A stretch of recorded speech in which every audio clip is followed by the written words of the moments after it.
Like some on the right, severe right, came up with this Project 25, and I don't even know. I mean, some of them I know who they are, but they're very, very conservative, just like you have. They're sort of the opposite of the radical left, okay? You have the radical left and you have the radical right, and they come up with this, I don't know what the hell it is, it's Project 25. And then they read some of the things, and they are extreme. I mean, they're seriously extreme. But I don't know anything about it. I don't want to know anything about it. Well, folks, you can only trust the liar to lie, and here is my proof. That was Donald Trump telling you he had nothing to do with Project 2025. His administration has since completed 283 actions directly out of that plan. And if you voted for him, I'm genuinely asking, is this what you wanted? Stick around, because we're going to follow the evidence. All of it. What is Project 2025? If you're not familiar with Project 2025, here's what you need to know.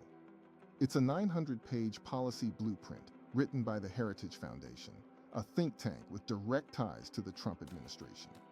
It lays out in specific detail how to restructure the federal government from the inside. Trump publicly disavowed it during the campaign. His administration has still enacted 283 of its 532 recommended actions. That's 53% done in just over a year. Not proposed, not debated, done. That's not a coincidence. That's a plan being executed. Vought, the man running it. But before we get into what's been done, you need to understand who's driving it. Russell Vought is Trump's director of the Office of Management and Budget. He's also one of the primary architects of Project 2025. And in a recorded speech, he said this about federal workers. Just a few days before the government was set to shut down, an unexpected email hit inboxes. We want the bureaucrats to be traumatically affected. When they wake up in the morning, we want them not to want to go to work because they are increasingly viewed as the villains. We want to put them in trauma. That's not a leak. That's not spin from critics. The man running the federal budget said out loud that the goal is psychological trauma for government employees. We want the bureaucrats to be traumatically affected. We want, when they wake up in the morning, we want... They weren't. That's the full quote. You just heard it.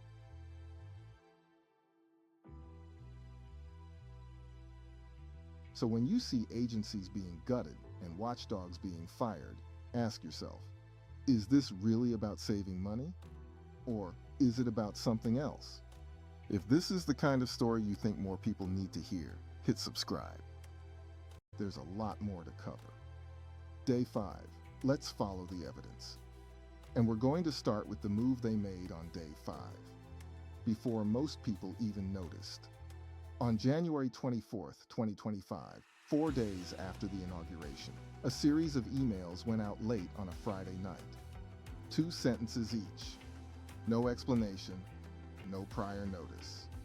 The reason given was changing priorities. 17 inspectors general were fired simultaneously. Who are inspectors general? If you don't know what an inspector general is, here's the simple version. Every major federal agency has one. Their entire job is to be the internal watchdog. They investigate fraud. They investigate waste. They investigate abuse of power. And they answer to nobody inside those agencies. That's the point. They're independent by design. On day 5, they were gone. It was illegal. This wasn't legal.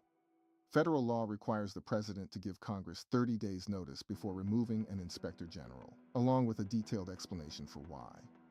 Trump did neither. He sent a 2-sentence email on a Friday night and called it done. A federal judge ruled it was illegal, said it was obvious Trump broke the law, but she refused to reinstate them. Her reasoning? Trump could just fire them again after waiting 30 days. The ruling was essentially, yes, this was illegal, and no, nothing is going to happen about it. Sit with that for a second. The Musk connection. Now here's the part that didn't make many headlines. Several of those fired inspectors general had active investigations running. And when you look at what they were investigating, a pattern shows up fast. The Defense Department Inspector General had opened a review of SpaceX. The Agriculture Department Inspector General had an open investigation into Neuralink. Elon Musk's brain implant company. The Labor and Transportation Inspectors General both came from agencies that had previously fined Musk companies.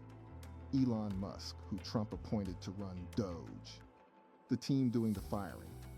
Those are documented public facts. The full purge. But the purge didn't stop there.